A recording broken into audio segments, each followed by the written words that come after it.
Ya, estamos a lunes 2 de septiembre del año 2024 y llegaron las fiestas patrias. Ya, ahora vamos a empezar a estudiar lo que es la capacidad. La capacidad de ejercicio y la actuación de los incapaces, incapacidades especiales. Pero vamos a partir siempre por una parte general. Vamos a entender qué es la capacidad en general, la capacidad en su aspecto general. Concepto. La capacidad es la actitud legal que tienen las personas para ser titular de derechos, ejercerlos por sí mismo y contraer obligaciones sin el ministerio y la autorización de otra persona. La capacidad es la actitud legal que tienen las personas para ser titular de derechos, ejercerlos y contraer obligaciones por sí mismo sin el ministerio ni la autorización de otra persona. Ese es el concepto estándar de capacidad. Repito, la capacidad es la aptitud legal que tienen las personas para ser titular de derechos, ejercerlos y contraer obligaciones por sí mismas sin el ministerio ni la autorización de otra persona. La capacidad se divide en dos tipos: capacidad de goce por un lado y por otro lado la capacidad de ejercicio. Partamos en primer lugar por la capacidad de goce. La capacidad de goce es un atributo de la personalidad. Esa es su naturaleza jurídica, es un atributo de la personalidad y que va a corresponder a toda persona, a todo sujeto de derecho. Es un atributo, es una cualidad inherente a toda persona, por el hecho de ser tal. Por eso es que se dice, bien digo, que la capacidad de goce es un atributo de la personalidad.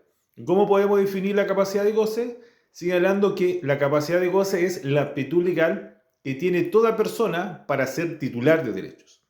La capacidad de goce es la actitud legal que tiene toda persona para ser titular de derechos. Esto es, el ser titular de derechos no significa que somos titulares de todos los derechos. Uno es persona desde que nace hasta que muere. Y ahí tenemos capacidad de goce. Eso es en cuanto a la capacidad de goce. Por otro lado, tenemos la capacidad de ejercicio que está contenida en el artículo 1447 del Código Civil. En términos generales, la capacidad de ejercicio es un requisito de validez del acto jurídico. Recordemos que los requisitos de validez son los necesarios para que el acto produzca sus efectos. Esos son los requisitos de validez.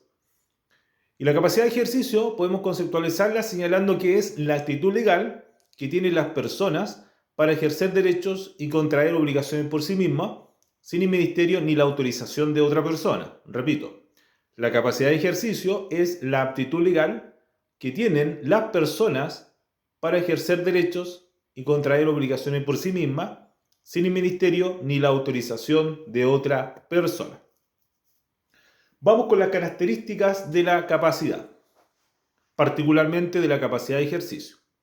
La primera característica es que la capacidad de ejercicio, número uno, no es un atributo de la personalidad, como sí lo es la capacidad de goce. La capacidad de ejercicio no es atributo de la personalidad.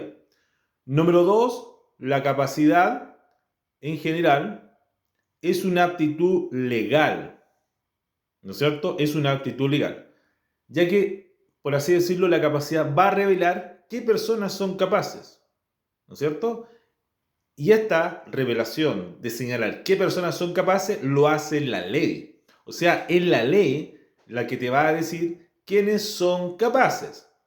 Y la regla general es toda persona legalmente capaz, excepto aquellos que las leyes declaren incapaces. ¿Y quiénes son incapaces? Los incapaces absolutos y los incapaces relativos. Número 3. Las normas de capacidad son de orden público. ¿Y qué significa esto? Que al ser de orden público no son modificables. Número 4, cuarta característica es que la regla general es tener capacidad. O sea, toda persona legalmente capaz, excepto aquellos que la ley declaren incapaces. 5, el código dice quiénes son capaces. ¿Y quiénes son incapaces? Los incapaces absolutos y los incapaces relativos. La capacidad de ejercicio es un requisito, bien digo, sexta característica, la capacidad, particularmente la capacidad de ejercicio, es un requisito de validez de los actos jurídicos. Y la regla general es que todos los actos jurídicos requieran de capacidad, pero hay ciertos casos en que no se requiere de capacidad.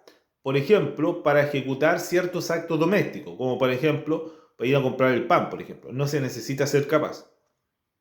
Otra característica es que la falta de capacidad puede traer aparejada la nulidad y se puede actuar, como última característica de la capacidad, es que se puede actuar a nombre de, o sea, sin el ministerio ni la autorización de otra persona. Entonces, las características de la capacidad son, número 1, particularmente la capacidad de ejercicio, no es atributo de la personalidad. Número 2, es una aptitud legal, puesto que revela quiénes son capaces y esa capacidad lo revela la ley. Número 3, las normas sobre capacidad son de orden público y por ende inmodificables. Número 4, la regla general es tener capacidad. Número 5, el código nos dice quiénes son capaces, la regla general que todos sean capaces, excepto aquellos que la ley declaren incapaces. Sexto, la capacidad de ejercicio es un requisito de validez de los actos jurídicos, o sea, lo que quiere decir que en todos los actos jurídicos se requiere tener capacidad, salvo en ciertos casos, por ejemplo, para ejecutar ciertos actos domésticos como comprar el pan, que no se necesita de capacidad. Y la falta de capacidad puede traer aparejada la nulidad, entre otras características de la capacidad. Ahora, ¿quiénes son incapaces? Y para responder esa pregunta de quiénes son incapaces, hay que partir por la regla inversa. La regla general es que toda persona es legalmente capaz, excepto aquellos que las leyes declaren incapaces. Y cuando hablamos de incapacidad, hablamos de dos tipos de incapacidad. Hablamos de los incapaces absolutos, por un lado, y por otro lado, los incapaces relativos. ¿Quiénes son los incapaces absolutos? Los incapaces absolutos son, número 1, el loco demente. Número 2, el sordo o sordomudo que no puede darse a entender claramente. Y número 3, el impúber. ¿Quién es el impúber? Mujer que no tiene 12 años y el hombre que no tiene 14. Vamos con el primer incapaz absoluto. El primer incapaz absoluto es el loco o demente. El primer incapaz absoluto entonces es el loco o demente. ¿Quién es el loco demente? La ley no define qué debemos entender por loco o demente. Así que para ello hay que irse al significado que le dan aquellas personas que profesan aquella ciencia o arte. O sea, hay que estarse al sentido médico. ¿Qué define la medicina respecto al loco demente? Se ha dicho que el loco demente es aquella persona que padece de una enfermedad mental. O sea, que padece de una patología fehacientemente diagnosticada. Repito, el loco demente es aquella enfermedad mental que padece de una patología fehacientemente diagnosticada. Ahora, en cuanto al intervalo lúcido, se ha dicho que la demencia es una enfermedad. Y aunque la persona, por así decirlo, tenga algún intervalo lúcido, ese acto no vale, no existe y carece de importancia. Ese es en cuanto al primer incapaz absoluto, que es el loco o demente.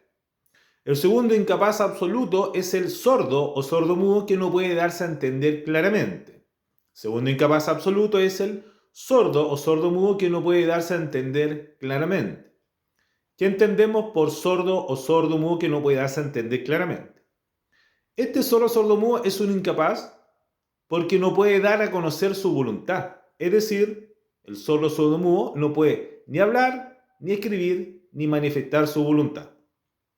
Pero sí va a conocer el lenguaje de señas. Y al conocer el lenguaje de señas, se puede dar a entender perfectamente. O sea, puede llegar a ser capaz. Esto es en cuanto al sordo o sordomudo que no puede darse a entender claramente. Y el tercer incapaz absoluto es el impúber. Cuando hablamos de impúber es la mujer que no tiene 12 años y el hombre que no tiene 14. Esos son los incapaces absolutos. Ahora tenemos que hablar de los incapaces relativos. ¿Quiénes son los incapaces relativos? Y estos son dos. A diferencia de los absolutos que son tres, los incapaces relativos son dos. ¿Quiénes son?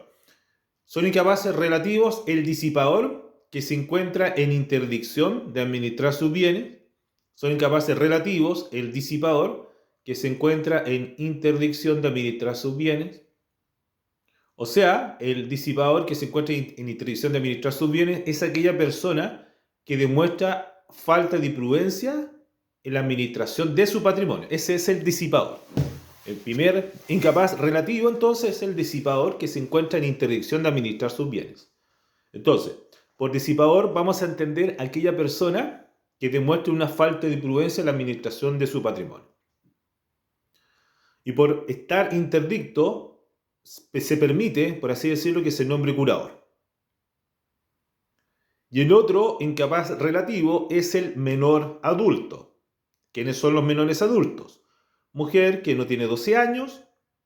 O sea, bien digo, el menor adulto es mujer que tiene 12 años, al revés, mujer que tiene 12 años y el hombre que cumplió 14 años. Esos son los menores adultos. Y antiguamente se consideraba a la mujer casada en sociedad conyugal, pero dicha norma fue derogada el año 1989. En concreto, son incapaces relativos el disipador que se encuentra en interdicción de administrar sus bienes y el menor adulto, que es mujer que tiene 12 años y el hombre que tiene 14 años. Esos son los menores adultos como elemento integrante de la incapacidad relativa. Ahora, vamos con un breve paralelo entre lo que son las incapacidades absolutas y relativas. El primer punto es, ¿quiénes son los incapaces tanto absolutos y quiénes son los incapaces relativos? Dijimos que los incapaces absolutos son el loco o demente, el sordo o sordomudo que no puede darse a entender claramente y el impúber. Entonces, son incapaces absolutos, número 1, el loco demente, número 2, el sordo o sordomudo que no puede darse a entender claramente, y 3, el impúber, o sea, mujer que no tiene 12 años y el hombre que no tiene 14 años. Esos son los incapaces absolutos.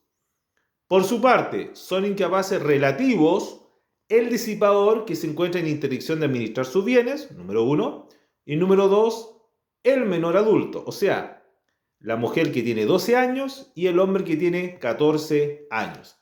Esto es en cuanto al primer punto de quiénes son los incapaces absolutos, por un lado, y los incapaces relativos, por otro lado. Ahora, el segundo punto del paralelo es, ¿por qué son incapaces? Son incapaces, particularmente el absoluto, es incapaz absoluto porque no tiene el discernimiento suficiente. O sea, es incapaz absoluto porque no entiende las consecuencias jurídicas de sus actos. Por eso es incapaz absoluto. O sea, porque no tiene el discernimiento suficiente. Por eso es el incapaz absoluto. Bien digo, suena redundante.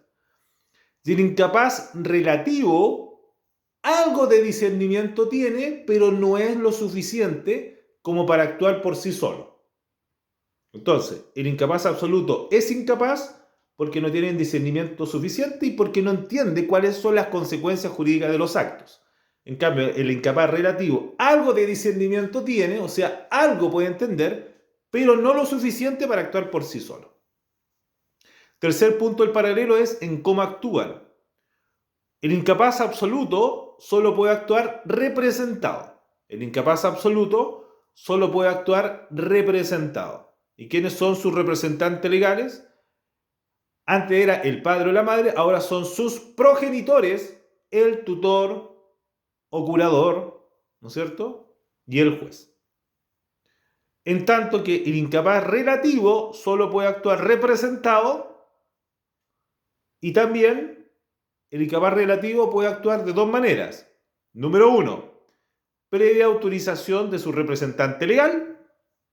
Y número 2, puede actuar de manera autónoma, pero solo en aquellos casos en que la ley se lo permita. Por ejemplo, reconociendo hijos, dictar, actuar en su peculio profesional. Cuarto punto del paralelo en cuanto a los efectos.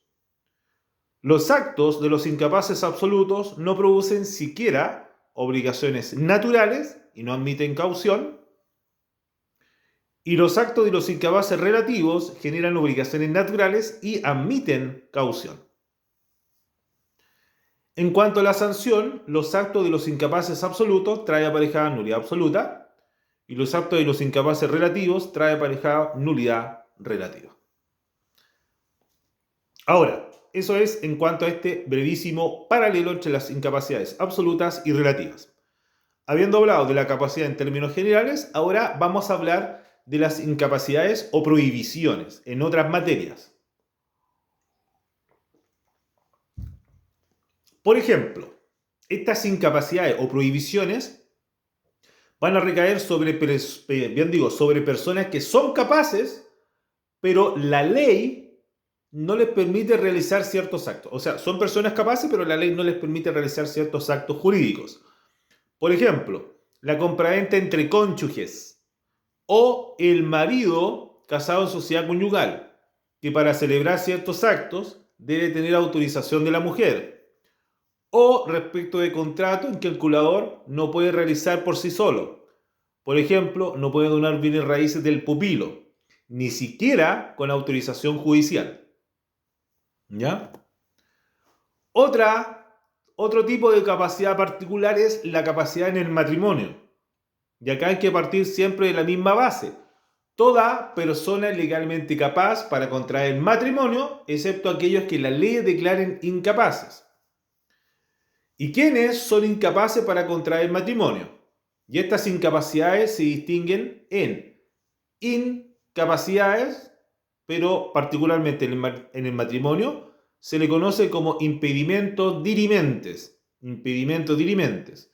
Y estos impedimentos dirimentes o incapacidades para contraer matrimonio pueden ser de dos tipos. Tenemos, por un lado, los incapaces absolutos, y por otro lado tenemos las incapacidades relativas. Las incapacidades absolutas para contraer matrimonio están en el artículo 5 de la Ley de Matrimonio Civil. Cuando hablamos de incapacidades absolutas, son aquellas que impiden la celebración del matrimonio bajo cualquiera de las formas que señale la ley. O sea, no pueden contraer matrimonio. Número 1. Los que estuvieran ligados por vínculo matrimonial no disuelto. No pueden contraer matrimonio los que estuvieran con vínculo matrimonial no disuelto. O sea, aquí hablamos del matrimonio o acuerdo de unión civil. Antes, número 2, no pueden contraer matrimonio los que no tengan 16 años. Esa edad fue modificada. Hoy ya no se puede contraer matrimonio a los 16 años. Entonces se elevó la edad para contraer matrimonio a los 18 años en virtud de la ley 21.515. Son incapaces absolutos para contraer matrimonio los que estuvieren privados de razón, o sea, el loco de mente. No se puede casar. Tampoco se puede casar, número 4, los que por anomalía fehacientemente diagnosticada no pueden formar la comunidad de vida que implica el matrimonio. Y número 5, no podrán contraer matrimonio los que carecieren del suficiente juicio y discernimiento para comprender y comprometerse con los derechos y deberes esenciales del matrimonio. Y 6, no podrán contraer matrimonio los que no pudieran expresar su voluntad claramente. En todos estos casos son personas que jamás se pueden casar, no pueden contraer matrimonio. Esos son los incapaces absolutos. También tenemos, por otro lado, los incapaces relativos, que algo de discernimiento tienen, pero no lo suficiente. O sea, tienen discernimiento, si lo comparamos con los incapaces absolutos, y además pueden celebrar el matrimonio bajo ciertos respectos. Por ejemplo, el artículo 6 habla, por ejemplo, del consanguíneo en línea recta en cualquier grado. Habla de los colaterales en segundo grado, los hermanos y los parientes por afinidad en línea recta. O sea, en el fondo no se puede casar el papá con la hija, no me puedo casar con la suegra, no se puede casar la abuela con el nieto, por ejemplo. De ese tipo de incapacidad hablan los incapaces relativos, ¿ya? Y el artículo 7 tampoco dice no puedo contraer matrimonio con el imputado, con quien fuere formalizado por el homicidio de su marido y mujer, por ejemplo. ¿Ya? Entonces, El artículo 7 está referido a la incapacidad relativa derivada del parentesco. Y el artículo 6 es el 6 y el 7 está derivado en que yo no me puedo casar con quien fuere formalizado por la investigación de su marido y mujer o de su cónyuge. Marido y mujer se reemplazó por la expresión cónyuge. ¿Ya? Eso es en cuanto a la capacidad en el matrimonio. Ahora, en cuanto a la capacidad en el acuerdo de unión civil, hay que partir de la misma lógica. Toda persona legalmente capaz, excepto los incapaces. ¿Y quiénes son incapaces? Por ejemplo, los que no tengan 18 años, número 1. Son incapaces, número 2, las personas que se encuentren privadas de su patrimonio, a excepción del disipador, que sí puede celebrar acuerdo de unión civil. Número 3, el que se encuentra bajo un vínculo no disuelto. Y número 4, ciertos parientes. En cuanto a la capacidad en materia de responsabilidad extracontractual, podemos señalar lo siguiente. Toda persona legalmente capaz, excepto los incapaces.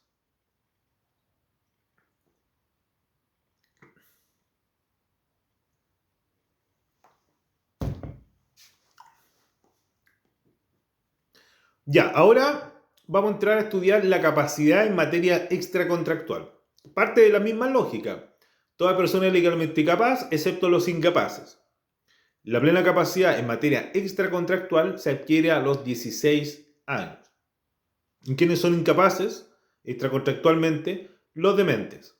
O sea, los dementes no pueden cometer delito ni cuasi delito, número 1. Número 2, son incapaces el infante que no ha cumplido 7 años de edad. 3, son incapaces el que ya cumplió 7 años, pero que es menor de 16, pero que haya actuado sin discernimiento. Entonces, son incapaces extracontractualmente los dementes, los infantes que no tengan 7 años de edad y los que cumplieron 7 años, pero que sean menores de 16 años y que hayan actuado sin discernimiento. Eso es en cuanto a la capacidad extracontractual. Ahora, vamos con la capacidad en materia contractual, particularmente la compraventa. Y acá partimos de la misma lógica. Toda persona legalmente capaz, excepto aquellos que la ley declare incapaces. Y aquí, el código, cuando se refiere a esta materia, el código no distingue. Razón por la cual lo viene, por así decirlo, subsidiar la doctrina, señalando que hay dos tipos de incapacidad. Tenemos las incapacidades dobles, por un lado, y por otro lado tenemos las incapacidades simples. Cuando hablamos de incapacidades dobles, son aquellas personas que no pueden participar ni como comprador ni como vendedor. Esas son las incapacidades dobles. Son aquellas personas que no pueden participar ni como comprador ni como vendedor. Y acá tenemos tanto los incapaces absolutos y los relativos. Ejemplo de incapacidades dobles. Por ejemplo, la compraventa entre cónyuges. O la compraventa entre los progenitores y el hijo sujeta a patria potestad, por ejemplo. Ahí hablamos de las incapacidades dobles. Y las incapacidades simples, estas se subdividen en tanto incapacidad para comprar como incapacidad para vender. Cuando hablamos de incapacidad para comprar, estamos hablando, por ejemplo, de los jueces y abogados no pueden comprar los bienes en los juicios en que intervengan, por ejemplo. O el tutor o curador no puede comprar para sí mismo los bienes del pupilo. Esos son incapacidades para comprar. Y las incapacidades para vender, tenemos los herederos presuntivos, no pueden vender los bienes del desaparecido. O marido casado en sociedad conyugal, no puede vender los bienes raíces sin autorización de su mujer. ¿Ya? Ahora, vamos a otra materia. Sigamos hablando de la capacidad, ahora vamos al derecho sucesorio. La lógica es la misma. Toda persona legalmente capaz, excepto aquellos que las leyes declaren incapaces. Pero particularmente en materia sucesoria, la incapacidad a la que se hace relación es a las incapacidades de goce. Por tanto, ¿quiénes son los incapaces en materia sucesoria? Y acá también se distingue clásicamente en dos tipos. Por un lado, los incapaces absolutos y por otro lado, los incapaces relativos. ¿Quiénes son incapaces absolutos en materia sucesoria? Son incapaces absolutos en materia sucesoria quienes en general no pueden suceder a nadie. Por ejemplo, los que no tengan existencia al momento de la apertura de la asociación, por ejemplo. Y 2, las agrupaciones de personas que no tengan personalidades jurídicas. Esos son los incapaces absolutos en materia sucesoria. Y los incapaces relativos, en general, estas son personas que no pueden suceder a ciertas personas. Por ejemplo, los que hayan sido condenados por el crimen de dañado ayuntamiento, pero eso está derogado, no lo digan. 2, el caso del eclesiástico confesor. El otro caso de incapacidad relativa es el notario o funcionario de notaría y el testigo del testamento. ¿Ya? Eso es en cuanto a la capacidad, tanto desde la perspectiva del acto jurídico, como refería a otros tipos de capacidad.